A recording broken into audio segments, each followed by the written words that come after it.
Si Cili mau pitu. Podcast ternyata nih. Itu aku punya satu hal yang membuat terasa hidup. Itu aku lampiasin di menulis. Jadi itu salah satu motivasi kenapa aku menulis, karena aku merasa hidup di situ. Aku yang masih muda berada di antara orang-orang yang sudah banyak pengalaman, itu kan merupakan hal baru. Dan itu kayak oke, kita coba gitu. Dibilang seimbang nggak, Ruth? Gak seimbang. Serius? Ora. Karena aku justru sampai saat ini tuh pusing sekali, kelimpungan. Tapi aku nggak akan membagikan hal-hal negatif itu kepada teman-teman ya. Gajinya itu kemarin itu terakhir kali aku ditawarin itu menyentuh di 12 juta. Pekerjaan yang menarik itu adalah hobi yang dibayar. Bahkan tadi udah bilang, hobi itu pasti bakalan membuat kita enjoy. Kalau nggak enjoy berarti itu bukan hobi. Aku memang nggak bisa bohong ya, kalau misalnya di suatu titik aku memang jenuh banget. Itu memang pernah banget. Bahkan walaupun sesuka-sukanya, misal Harun suka banget desain, itu pasti kalau misalnya itu ditanggung jawab pasti adalah satu titik jenuh.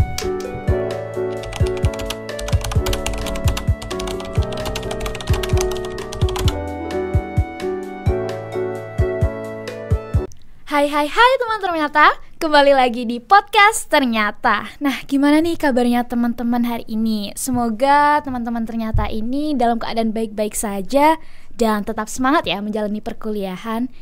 Kembali lagi dengan aku Rani dan aku Harun yang bakal nemenin di podcast ternyata seru pada episode kali ini. Nah, aku excited banget nih bisa ngobrol bareng kalian di podcast ternyata.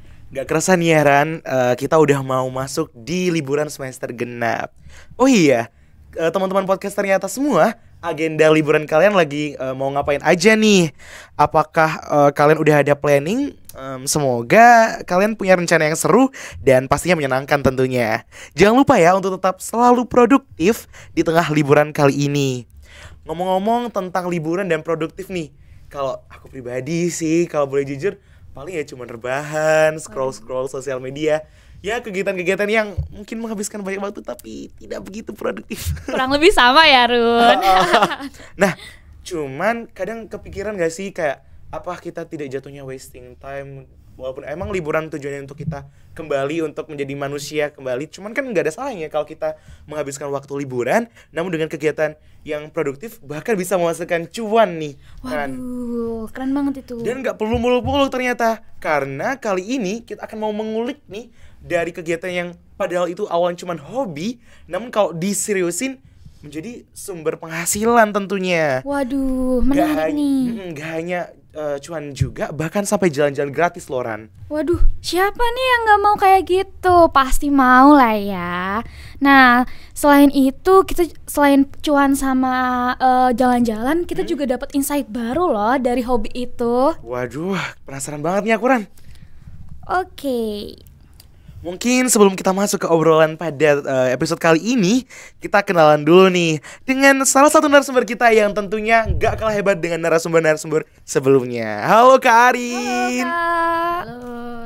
Oke, sebelumnya terima kasih nih udah mau bergabung bersama kita di podcast ternyata pada episode kali ini.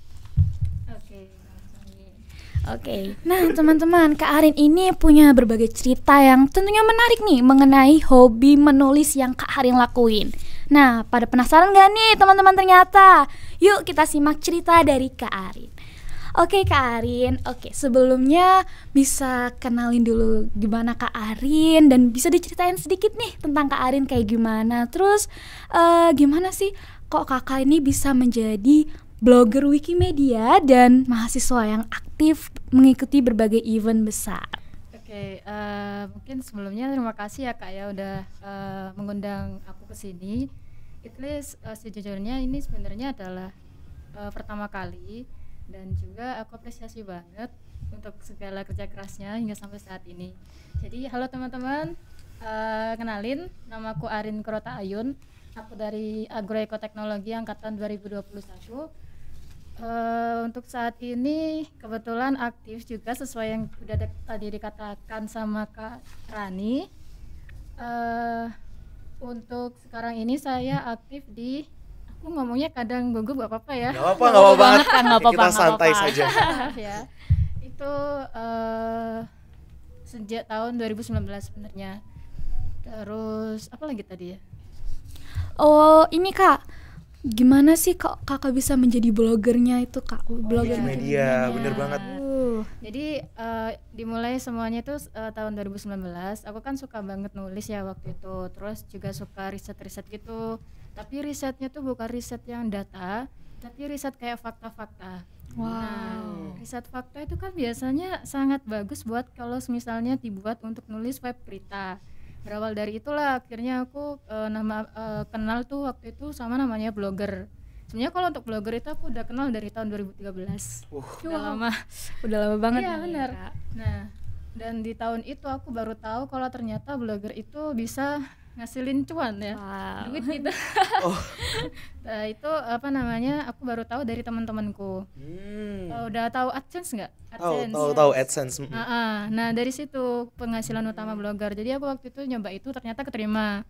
Terus berlanjut lagi ketemu sama teman-teman di komunitas yang sama, akhirnya gabung sama mereka, terus akhirnya mendalami sampai ke WordPress, mendalami ke bagian bahasa sederhana ya programmingnya, tapi nggak sampai yang sampai ribet-ribet yang jadi nggak pernah. Terus abis itu ketemu lagi sama waktu itu aku ketemu Mbak Hilun. Jadi Mbak Hilun itu ternyata itu section di Wikimedia Indonesia. Terus waktu itu diajakin untuk magang ke sana. Terus karena aku waktu itu sadar diri ya. Aku sadar diri, aku lagi nih ke Mbak Hilun.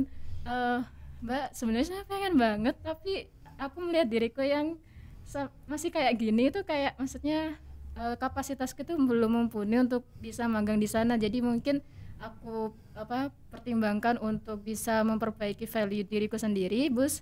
Terus abis itu kalau misalnya nanti aku bakalan join.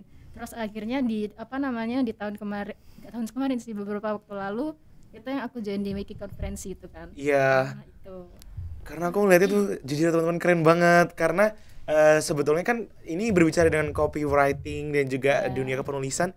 Ternyata outputnya itu nggak cuman hanya kan kita tahu sebatas lomba atau sebatas riset. Tapi ternyata bisa juga loh menjadi sesuatu yang bisa dibaca oleh halayak ramai, dan itu yang sulit loh Ran. Nah benar, itu sangat berguna banget gak sih Run bagi masyarakat? Betul banget. Nah berbicara tentang selain motivasi dalam diri sebagai seorang penulis karena cuan mungkin Ada cuan tak? karena siapa sih yang nggak butuh uang di dunia ini? Yes, walaupun ada pepatah yang bilang bahwa segala sesuatu itu sebenarnya bukan uang, tapi segala sesuatu butuh uang di dunia ini. Nah, apa sih kira-kira sebagai pertanyaan basic kalau Kak Arin sendiri yang seorang Arin Korotayun ini harus menjadi seorang blogger dan harus aktif mengikuti event serta kegiatan di luar perkuliahan, dan dari event-event yang mungkin udah Kak Arin ikutin, event mana yang paling life changing-nya Kak Arin? Event ini yang buat aku sadar potensi diriku itu bisa lebih dari ini. Kalau seorang Arin ini bisa lebih bervalue daripada Arin-Arin dahulu kala gitu. Dahulu kala, memangnya kelihatan berapa ya? Sebenarnya kalau untuk motivasi awalnya itu karena ini agak agak sakit sih sebetulnya kalau tipu. Waduh. Maaf ya Kak, sensitif ternyata. Iya, jadi aku waktu itu tuh sebenarnya orang tua aku pengen banget di kesehatan. Nah, ya udahlah aku masuk di kesehatan, di farmasi kebetulan di Jawa Tengah waktu itu. Tapi karena aku udah nggak hidup, maksudnya aku hidup kan itu kayak nggak terasa hidup, mati pun segan, kayak gitu. Jadi kayak terus di waktu itu Waduh, gak apa-apa, it's okay. Nggak apa-apa. Nah, tapi waktu itu aku punya satu hal yang membuat terasa hidup, itu aku lampiasin di menulis. Jadi itu salah satu motivasi kenapa aku menulis, karena aku merasa hidup di situ, kayak gitu. Dan ternyata waktu itu karya-karyaku, aku kan waktu itu punya blogger, itu ternyata dinotice sama HR. Jadi awal kali karirku yang bener-bener di company gitu, itu ada di Grab Health. Jadi waktu itu aku masih di farmasi, HR-nya itu kirim message by LinkedIn, mau nggak, maksudnya kalau misalnya ditawari pekerjaan di sana. Wah. Kayak gitu. Terus akhirnya siapa sih yang nggak mau ya, aku langsung gitu. Terus akhirnya aku ACC, terus dikirim ke by email. Nah dari email itu dikasih kayak dites dulu, kan ada di konten itu ada structure. Nggak bisa kita nulisnya secara semrawut gitu ya. Itu ada strukturnya dikasih itu. Tapi dari pihak sananya itu nggak ngirim. Maksudnya mereka nggak ngasih tahu tentang structure itu. Jadi basic sebagai content writer kita harus tahu. Waktu itu aku coba kerjain karena aku pede banget ya. Harus pede dong Kak, harus It's pede okay, it's okay. dong. Ya itu percaya diri nomor 1 harus. Iya, bener. Waktu itu cuma dikasih waktu 2 hari. Wow. 2 hari buat ngerjain sekaligus riset dan topik tentang itu kan waktu itu aku kebetulan nulis di kesehatan terutama untuk informasi obat. Itu harus berdasarkan bener-bener informasi yang ada kayak waktu itu referensi utama kita pakai memes. Memes itu kamus obat gitulah yang dipegang farmasi gitu kan. Gitu. Terus akhirnya aku coba kerjain selama 2 hari itu bener-bener aku kirim. Terus besoknya ternyata di offer, dikasih letter gitu. Akhirnya keterima di sana. Wah, keren banget. Nah, itu salah satu motivasinya. Terus tadi challenging yang kenapa ikut event. Yang paling life changing kayak oke, event itu bermakna banget di hidup aku. Kalau untuk event itu mungkin yang yang baru kemarin aku dapat yang diundang di konferensi itu kan kebetulan juga nggak hanya sekedar partisipan ya di sana. Itu kemarin itu aku ngajuin proyek untuk di Wikimedia. Jadi sebenarnya Wikimedia itu lembaga yang menaungi Wikipedia. Tahu Wikipedia kan? Tahu. Nah, itu. Jadi Wikipedia itu pengembangnya namanya dari Wikimedia. Wikimedia itu lembaga nirlaba internasional dan di Indonesia itu ada lembaga lagi. Nah, itu kayak affiliate organization dari Wikimedia pusatnya. I see. Nah, itu. Ternyata itu proyeknya di ACC. Nah, di sana itu aku bener-bener pertama kali untuk presentasi di hadapan orang-orang. At least mereka bukan mahasiswa ya, tapi mereka udah sama bekerja, bahkan ada yang udah jadi kepala di laboratorium. Kemarin aku juga pas waktu mau pulang ketemu sama farmasis dan ternyata pas aku suka banget kepoin orang ya.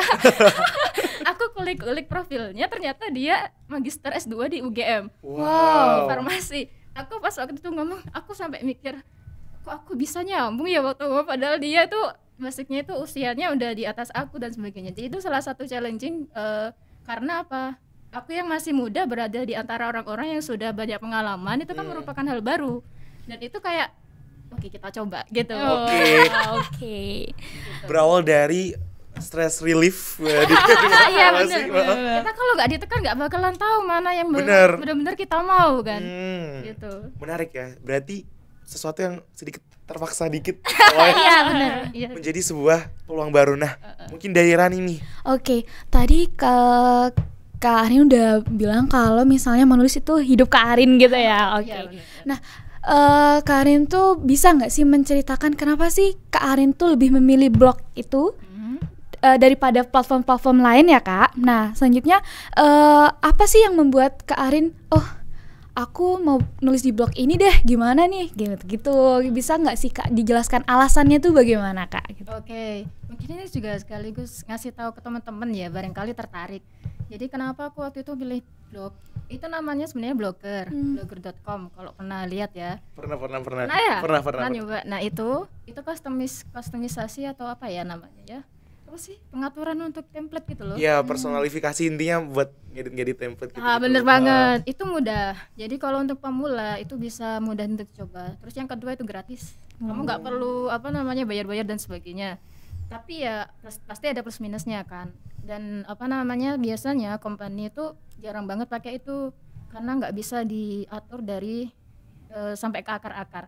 Jadi kebanyakan kalau untuk company itu mereka pakai WordPress. Aku kemarin kebetulan ternyata mereka pakai WordPress, tapi untuk mereka biasanya untuk pengaturan layout website ya, tampilannya itu mereka pakai programmer sendiri. Jadi nggak dari bawaan.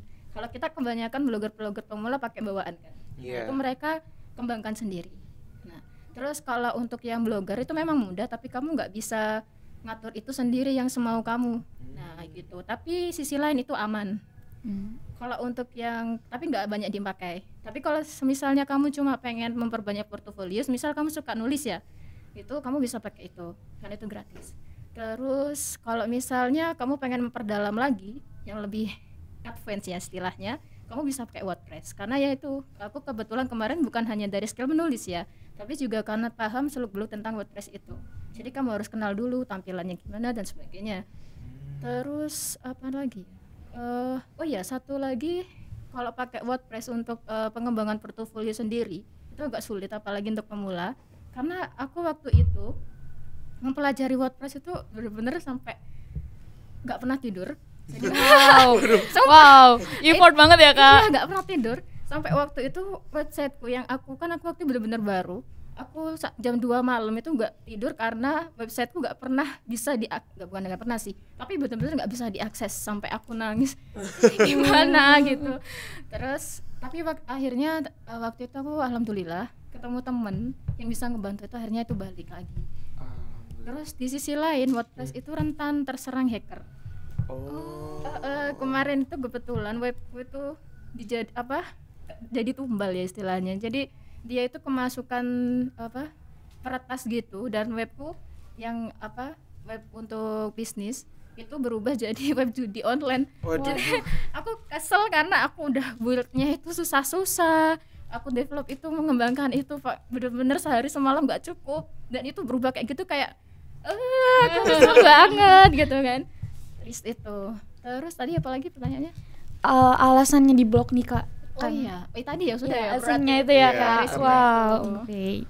Nah, kalau dari Kak Arin sendiri kan tadi udah dikasih tahu sedikit kalau misalnya kalau ada tenggat waktu, 2 hari harus sudah selesai menulis satu postingan. Bisa gitu. Tapi kalau dari Kak Arin sendiri, pernah nggak sih Kak mengukur, aku bisa membuat satu postingan itu dalam beberapa waktu atau bahkan beberapa jam atau gimana nih Kak? Pernah nggak sih Kak? Butuh berapa lama sih kira-kira untuk orang-orang membuat satu postingan itu? Sebenarnya kalau untuk berapa lama itu tergantung pengalaman ya. Kalau untuk yang sudah profesional itu bahkan sehari bisa sampai 10. Wow. Itu kemarin aku tahu dari itu. Mereka biasanya 10 itu di IDN Times itu ya? Itu sampai 10. Kemarin aku kan sempat ditawari magang di sana. Dan itu sehari bikin 4. Aku langsung aku masih kuliah gitu kan. Kayaknya kalau 4 handle per hari kayaknya aku gitu nggak bisa. Aku lepas itu, jadi nggak jadi kesana. Padahal sebenarnya itu opportunity yang bagus kan untuk bisa kita berkembang gitu. Itu sih. Jadi tergantung dari jam terbang seseorang. Kalau untuk aku sendiri sejauh ini tuh yang terbiasa itu sehari 2. Sehari 2. Wah, oke. Nah, kalau misalnya untuk 1 hari 2 postingan blog nih Kak, Kak Arin punya tips dan trik nggak sih Kak? Gimana cara untuk menulis blog yang menarik dan informatif nih menurut Kak Arin sendiri aja deh. Kalau untuk menulis blog yang informatif itu tergantung bidangnya yang pertama. Jadi kalau misalnya informatif itu kalau beda sih ataupun karena nggak semua topik itu sama ya, atau maksudnya tipe penulisannya kayak misal aku ditempatin di bagian obat, terus kemudian di bagian teknologi, terus kemudian kemarin di bagian pengembangan software. Itu masing-masing punya ciri khasnya sendiri. Jadi yang pertama kamu harus tahu audiensmu itu siapa. Mereka bakalan suka misal mereka mencari, kalau aku kan SEO ya, yang search engine. Mereka nyari di internet itu tujuannya untuk apa? Misal kamu mencari tentang baju gitu. Kamu itu mencari referensi tentang baju itu atau mau beli baju itu. Jadi kayak gitu. Jadi kamu harus tahu dari tujuan audiensnya sendiri. Yang pertama itu. Terus kemudian tergantung juga kamu kerjanya di mana ya. Kalau untuk penulisan web berita pasti mereka suka yang clickbait. Oh ya, benar kan? Tapi kalau misalnya kamu pekerjaannya di misal untuk penulisan naskah blog kayak gitu, itu biasanya disesuaikan untuk kebutuhan dari pengunjungnya. Mereka pasti mencari yang singkat padat jelas, tapi itu mudah dipahami. Jadi pakai bahasa benar-benar sederhana, jangan yang ilmiah ya. Jangan kayak misal kita nulis jurnal dan sebagainya. Jadi tergantung di mana kamu bertempat. Berarti tadi udah dikatakan kalau Kak Arin udah sehari membiasakan untuk 2 kali postingan, lalu masih harus mengamati juga tingkah laku orang-orang yang mau membaca atau pembaca dari itu. Benar, behavior ya. Iya. Ya, itu salah satu tantangan sebetulnya. Nah, terus dari Kak Arin sendiri kan Kak Arin juga masih menjadi seorang mahasiswi. Masih juga harus dituntut untuk berprestasi, aktif berbagai kegiatan. Nah, kira-kira nih ini sebenarnya pertanyaan yang pasti ditanyakan juga. Kok bisa sih Kak Arin menemukan hobi menulis yang mana kan kalau orang lihat itu, aduh menulis kok jadi hobi sih. Kan kalau orang-orang awam melihat itu kan kayak menulis itu kan juga membuat pusing juga gitu. Nah mungkin kalau dari sudut pandang Kak Arin sendiri, gimana kok bisa Kak Arin menemukan hobi di tengah kesibukan kakak saat Aku balikin deh pertanyaanmu ya. Kamu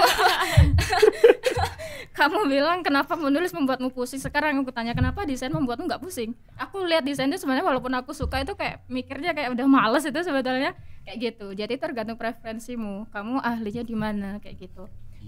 Iya kan? Iya Tergantung juga ya. preferensinya. Bener.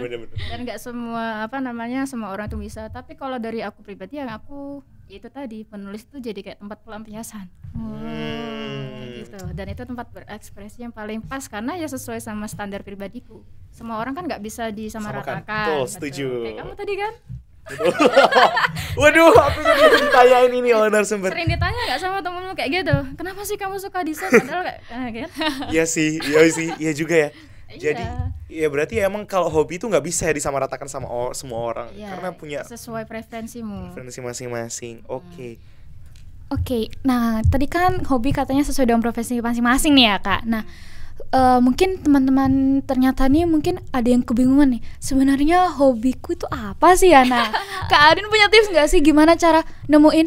Oh ternyata hobiku tuh ini gitu. Jadi mungkin bisa teman-teman ternyata itu bisa mendalamin hobinya itu. Betul. Oke, ini tips menemukan hobi ya. Kalau untuk hobi itu adalah satu kegiatan. Kalau misalnya kamu melakukan itu kamu merasa bahagia dan nggak ada rasa beban di sana, itu pasti yang namanya hobi. Kalau kamu masih merasa itu beban, berarti itu bukan hobi, itu tanggung jawab atau kewajiban, kayak gitu. Jadi harus ada muncul rasa senang kayak nggak ada keberatan sama sekali ya Kak. Betul. Kayak misal desain ya Run, aku sebut yang tadi ya. Itu walaupun aku sebenarnya kalau untuk desain awal kali itu mikirnya ribet dan sebagainya, pusing aku, bahkan kadang kalau udah mendesain udah munek-munek itu aku lempar gitu. Tapi kalau sudah aku udah menemukan titik yang pas untuk desain, itu benar-benar aku lupa waktu. Iya kan? Nah. Ya kalau udah nemu facingnya kayak asik banget sampai ya. lupa tiba-tiba lihat jam udah jam 4 nih. Aku tadi mulai jam pagi kok udah jam 4 sore kayak gitu. Jadi itu salah satu tanda kalau kamu benar-benar hobi dan cinta sama kegiatan itu. I see. Nah, tadi juga sempat di-spill katanya kalau kita udah saking cinta yang sama satu hobi bisa sampai memakan waktu yang sangat tidak terduga. Nah, kalau dari Kak Arin sendiri gimana sih bisa membagi waktu antara hobi? Karena umumnya nih kasus-kasus yang aku jumpain sendiri adalah ketika hobi tersebut sudah menghasilkan uang, udah kegiatan yang lain, perkuliahan, lalu event-event lainnya atau kegiatan sejenis lainnya itu sedikit ditinggalkan. Iya sih. Ya kan? Bener. Karena uang itu salah satu motivator utama. Aku nggak bisa mengelak ya. Iya kan? Itu. Nah, kalau dari Karen sendiri gimana agar karena kita semua itu butuh keseimbangan. Iya benar, keseimbangan balance ya. Iya, mungkin bisa dijawab nih Kak, bagaimana bisa mengatur keseimbangan antara ketiga itu tadi? Kalau dibilang seimbang nggak, Ruth? Nggak seimbang. Serius? Ora. Karena aku jujur sampai saat ini tuh pusing sekali, kelimpungan. Tapi aku nggak akan membagikan hal-hal negatif itu kepada teman-teman ya. Disimpan sendiri aja ya Kak. Jadi kalau untuk hal itu tuh tergantung sama prioritas kamu. Kalau aku kan memang itu suatu keharusan karena aku butuh ya. Kalau kalian kan sebagian orang karena masih bisa disupport orang tua dan sebagainya, jadi itu bukan menjadi satu keharusan. Beda kalau kamu memang itu sudah menjadi suatu kebutuhan, mau nggak mau kamu Harus ya harus. dilakuin. Iya. Jadi itu tergantung sama kebutuhan kamu dan itu prioritas mana yang paling utama kayak gitu. Tapi bukan berarti misal aku ya bekerja dan sebagainya, terus kemudian kuliahnya nggak diurus, nggak lah.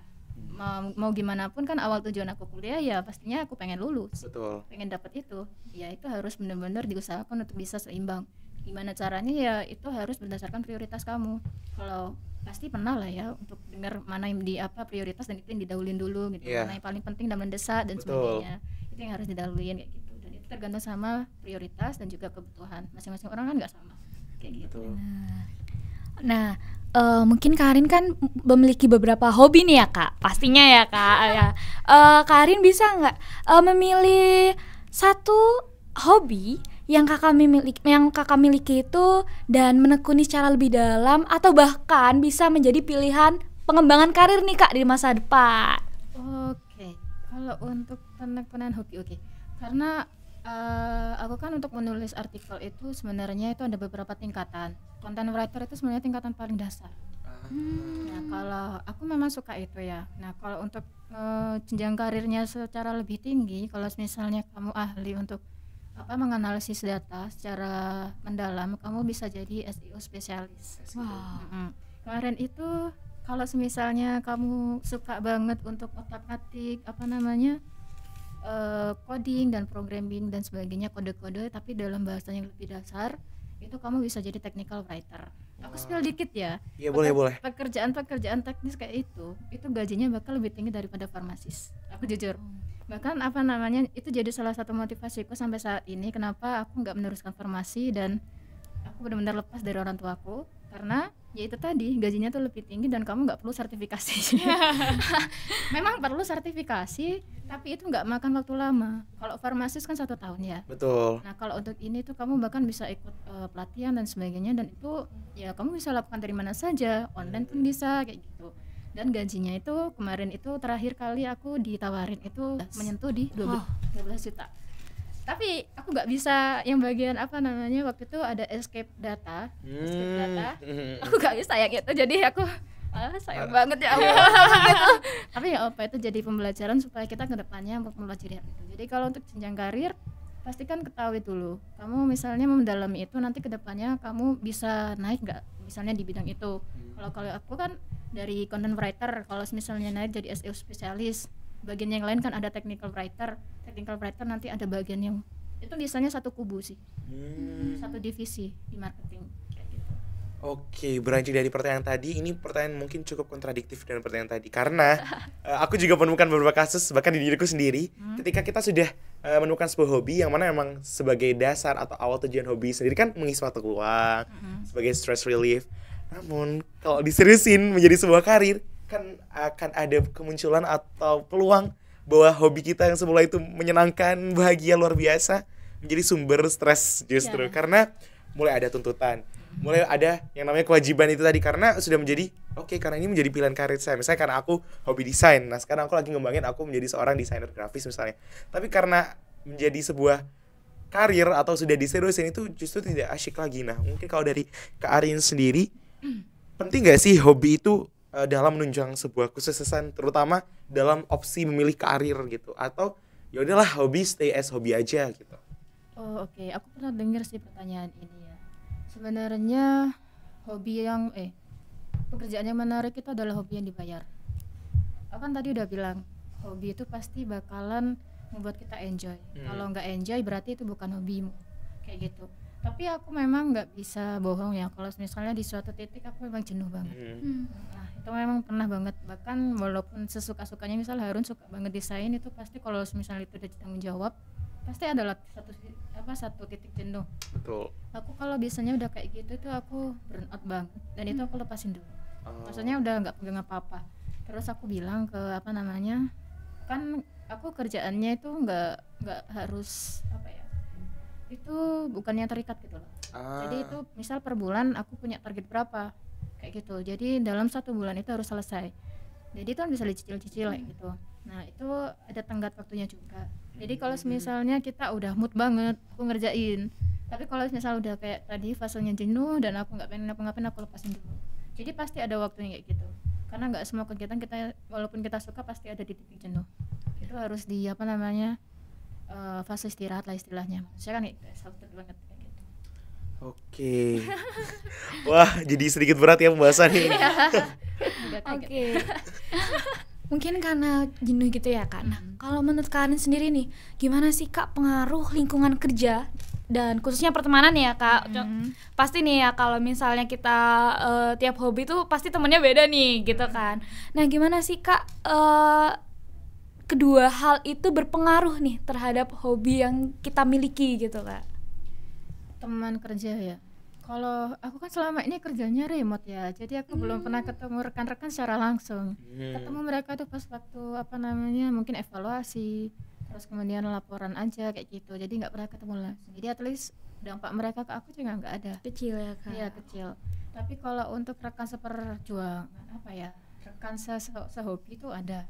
Kan yang tadi komunitas itu, komunitas blogger, itu mereka pasti bakalan berdampak banget kayak aku tadi tuh. Aku jam 2 malam nangis, ya aku nggak bakalan bisa berhenti nangis kalau nggak ada yang membantu Betul. aku. Jadi benar-benar sengaruh itu ke mereka ke hobi kita. Walaupun itu hobi pasti ada fase yang kayak gitu juga, dan itulah gunanya kenapa kita perlu menemukan rekan-rekan yang memiliki interest yang sama kayak gitu. Karena saling Maksudnya, memahami ya Kak. kalau misal kamu ada masalah dan sebagainya, kamu bakalan bisa ada yang membantu. Terus juga yang masalah yang webku jadi judi online. Iya. Saya tuh bener-bener pusing dan aku bingung, dan rekan-rekan timku cuma bilang kayaknya kita harus sewa orang deh. Aku sampai bingung sewa orang, tapi aku nggak mau karena itu milikku aku gitu. Aku nggak mau ngelepasin itu gitu. Terus akhirnya aku di grup itu nanya, dan mereka fast respon ya, dan kebetulan fast respon. Terus benar-benar dibantuin mereka sampai selesai, dan akhirnya berapa hari ya, 3 hari itu kembali. Jadi itu orang kayak gitu. Nah, kembali lagi ngomong tentang masalah Kak Arin pernah ada satu titik jenuh dalam menjalankan hobinya sebagai sebuah pekerjaan. Misalnya kalau dari aku yang suka desain, ini sampai di titik sisi ekstrimnya itu kayak ini desain apa ya? Apa aku nggak punya bakat lagi? Aku kehilangan magicku kah? Nah, kalau dari Kak Arin sendiri ketika menghadapi fase-fase tersebut, apa yang Kak Arin lakukan biasanya untuk meribut otaknya? Kita. Iya. Refresh ya istilahnya. Iya, refresh kembali. Kalau aku dari titik burnout itu biasanya yaitu aku berhenti dulu, terus biasanya aku alihkan ke kegiatan yang lain. Tapi yang itu nggak membuat kita berpikir gitu, misal nonton film atau mungkin jalan-jalan gitu, untuk melupakan sejenak istilahnya. Terus satu lagi, aku biasanya tuh di rumah suka minum teh itu yang harum gitu. Itu kayak Menenangkan diri, kayak relax. ya, aku suka itu sih simpelnya. Berarti intinya melakukan hal yang lain tapi yang nggak mikir, yang membuat seneng lah, intinya memanjakan tubuh ya. Lupakan dulu sejenak. Lupakan. Ya teman-teman, lupakan dulu sejenak. Oke, ngomong-ngomong tentang untuk refreshing gitu ya Kak. Nah, mungkin Rani mau nanya nih Kak. Kak Arin bisa nggak sih berbagi tips dan trik gimana sih cara mengubah hobi yang kita miliki nih? Misalnya Rani bisa hobinya nyanyi nih.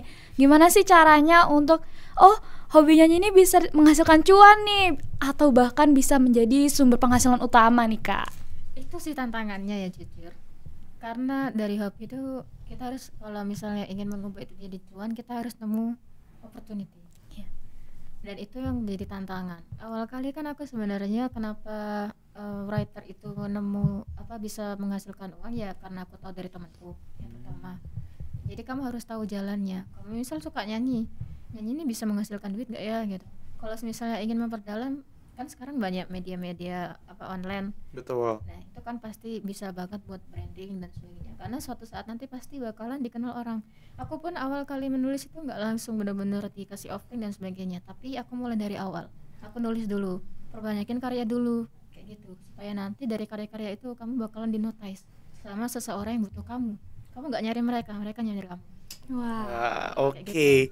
Nah, ngomong-ngomong tentang hobi kembali nih, Kak Arin, bisa nggak sih Kak kalau Kak Arin sendiri memberikan pesan kepada teman-teman pendengar podcast ternyata, bahwasanya teman-teman yang masih mencari atau ragu dalam mencari atau mengembangkan hobi mereka untuk menjadi sebuah jenjang karir yang mumpuni nih, walaupun terkadang hobi yang kita miliki kadang tidak inline dengan apa yang kita sedang lakukan sekarang, studi kita sekarang. Okay. Dan mungkin bisa nggak sih Kak Arin sendiri spill nih, ada project-project apa nih yang terdekat untuk menjadi motivasi teman-teman podcast ternyata tentunya. Oke. Mungkin untuk teman-teman, jujur aku nggak linear ya. Pendidikanku pertanian dan karirku di bidang marketing isinya ya. Nah terus kalau untuk teman-teman, kalau misalnya menemukan satu bidang yang disukain, perdalami. Karena dari hobi itu terkadang kita bisa menemukan satu hal yang benar-benar berarti di hidup kita, dan itu benar-benar jadi suatu kebahagiaan tersendiri yang nggak akan pernah kita dapatkan di bidang yang lain. Terus pesanku kalau misalnya ingin mendalami hobinya, jangan nyerah atau jangan mengikuti mood. Karena kalau misalnya kayak aku tadi, memulai suatu hal itu nggak bisa instan kan. Terus kamu perlu mendaki satu persatu. Kayak aku tadi memproduksi artikel, itu kan awal dari segalanya. Nah itu kamu harus disiplin. Jangan kalau misalnya berkarya jangan mengikuti mood. Misal hari ini aku rasanya nggak bisa ngapa-ngapain dah besok, jangan. diusahakan kamu harus disiplin sama dirimu sendiri, itu yang pertama. Terus kalau misalnya berada di titik jenuh, jangan seharian itu membuang-buang waktu secara sia-sia lah istilahnya. Aku pernah banget di posisi itu dan pada akhirnya besoknya menyesal. Kenapa aku membuang-buang waktu itu secara percuma? Padahal kalau misalnya aku ubah mindsetku, aku berdiri, kan biasanya aku kalau udah kayak gitu tidur aja dan ambis nangis gitu ya. Jangan. Tapi usahakan kamu bangkit, terus temukan kegiatan-kegiatan lain, misal lari dan sebagainya. Itu akan membuat kita lebih bisa mengalihkan perhatian kita dan kemudian kita bisa mencoba hal-hal yang kita sukain tadi kayak gitu. Terus dan pasti setelah kita berjuang dengan hal-hal yang sangat effort sekali lah istilahnya, kayak aku tadi memulai dengan memperbanyak karya, kemudian menjumpai web yang nggak bisa diakses, terus kemudian web yang berubah jadi judi online. Tapi dari segala rasa perjuangan yang nggak mudah itu di titik akhirnya kamu akan nemuin ini loh alasan kenapa selama ini aku melewati fase-fase ini. Coba kalau aku nggak disiplin, aku nggak bakalan ada di fase di mana aku bisa nemuin hal yang sangat membuatku aku bener-bener layak ternyata ya buat mendapatkan itu. Karena waktu itu pertama kali gaji yang aku dapatkan itu itu 6,7. Jadi kayak aku yang waktu itu usia berapa ya? 19 ya. Dapat segitu tuh aku ya sebuah itu apresiasinya sangat luar biasa dan dari melewati berbagai hal yang tidak menyenangkan ya pastinya kayak gitu. Terus dan di satu sisi lain, kalau misal kamu memang sudah bisa bertahan melewati fase-fase itu, pasti kamu akan menjumpai kesempatan-kesempatan yang sangat berharga yang nggak pernah kamu bayangkan bahwa kamu akan mendapatkan kesempatan itu. Kayak misalnya aku spill satu ya, di kemarin yang proyek itu ACC-nya berapa? Itu benar-benar luar biasa, sekitar $5.000 atau 80 juta. Wow. Aku tepuk tangan untuk diriku sendiri. Tepuk tangan untuk Itu keren banget sih, Itu Kak. salah satu buah kamu bisa menghandle manajemen diri dari berbagai hal negatif dan tetap disiplin sama diri sendiri. Itu sih pesan. sebuah mindset yang menurut saya sangatlah keren karena jujur biasanya orang itu cenderung menyalahkan keadaan atau menyalahkan orang lain daripada mereka berusaha untuk manifestasi ke dalam diri sendiri, mau dari menata diri. Bukan orang lain kok yang salah, mungkin cara aku berpikir, cara aku melakukan atau menghabiskan hari. Sebuah mindset yang menarik yang mungkin akan kami coba terapkan selanjutnya karena self management itu penting banget soalnya, apalagi kalau misal kamu udah nemuin satu hal pasti ada di fase jenuh. Betul. Jangan sampai ke bawah ke titik yang negatif itu. Tapi usahakan kamu kalau misalnya kamu merasa nggak mampu, coba berdiri, lari dan sebagainya. Pokoknya jangan sampai kayak gitu. Apa ya istilahnya itu? Apa? ya sudah terpuruk gitu ya. Jangan terpuruk, tapi usaha untuk bangkit gitu. Karena ini juga mungkin aku sedikit sambungin dengan kalau misalnya teman-teman pendengar podcast ternyata yang mungkin lagi di fase-fase ikut lomba terus gagal, pasti kebanyakan itu yang muncul adalah kok bisa kalah sih, atau enggak menyalahkan kayaknya tim lain gak sebagus itu. Karena memang perlu tidak dapat dipungkiri rasa-rasa seperti itu ada sebenarnya dalam diri buruknya manusia itu pasti ada seperti itu. Daripada seperti itu nih teman-teman mungkin bisa mulai merefleksikan pada diri sendiri, mungkin pada bagian ini bisa diperbaiki ke depannya atau lain sebagainya. Anggap itu sebagai proses. Betul. Keren banget nih Kak Arin. Terima kasih banyak loh Kak, udah cerita-ceritanya tuh sangat menarik banget dan kita kayak miss banget gitu sama Kak Arin. Oke. Dan sebelum nih kita benar-benar mengakhiri episode kali ini, 3 kata dari Kak Arin nih untuk teman-teman ternyata. Apa ya? Aku gak kepikiran ya. 3 kata. Bersinar dengan bahagia. Bersinar dengan bahagia. Kalian lagi muram, yang lagi sedih, ingat kata-kata Karin, bersinar dengan bahagia. Oke. Nah, terima kasih atas closing statement dari Kak Arin untuk teman-teman ternyata. Seru banget gak sih Ran tuh omongan kita dari tadi ini. Mulai dari membahas tentang hobi, bagaimana hobi tersebut bisa kita channeling untuk jadi cuan dan bahkan mulai mengatasi kejenuhan kalau kita menjalani hobi kita.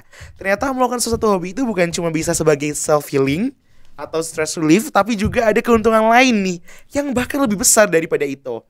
mulai dari tadi Kak Arin bisa menemukan jejaring baru, teman-teman yang baru, bahkan bisa menyadarkan oke, ini bukan passionku, aku bisa kok tapi tetap melakukan hobiku. Semoga obrolan kita kali ini tuh bisa membuka wawasan ya Ran, dan menginspirasi teman-teman podcaster ternyata yang mendengarkan. Nah, bener banget nih. Oke, sekian dulu episode kali ini tentang hobi elit, prestasi melejit, cuan unlimited. Nah, terima kasih buat kalian yang udah setia sampai akhir. Yuk terus dukung podcast ternyata dengan memberikan feedback, berbagai pengalaman, dan tentunya menantikan episode-episode berikutnya yang menarik. Jangan lupa buat subscribe podcast ternyata biar kamu gak ketinggalan episode terbaru yang pastinya bakal lebih seru dan insightful lagi. Aku Rani. Dan aku Harun. Pamit undur diri. Terima kasih dan sampai jumpa di episode selanjutnya. Sampai jumpa, bye-bye.